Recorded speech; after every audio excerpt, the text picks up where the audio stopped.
Rachel here. I'm a yoga therapist, and today we're going to be talking about hip movement when we're coming into a standing pose like Virabhadrasana II or Warrior II in yoga. So, as you're coming into Warrior II, often you'll hear teachers cue things like step your feet a certain distance apart or turn your toes to the right.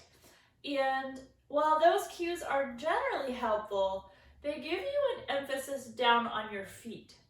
When what really should be moving as we come into the pose is the leg bone in the hip socket.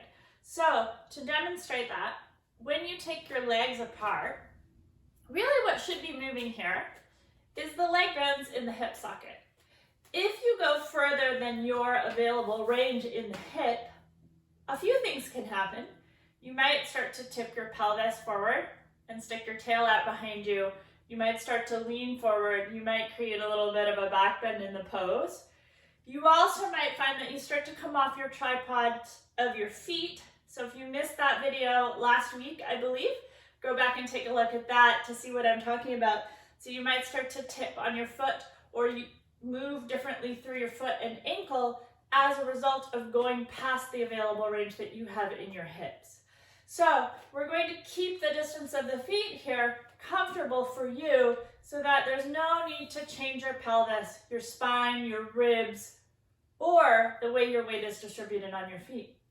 And then if you're going to take the right leg as the front leg of Warrior II, instead of thinking about your toes turning to the right, really see if you can feel what's happening in your hip joint. So as you lift the toes here, then start to feel the thigh bone rotating in the hip socket as you come around to the right. And then if you reach the end of your available hip movement and your foot hasn't come all the way to the right, then you might let your pelvis follow just a little bit until the toes come all the way right down.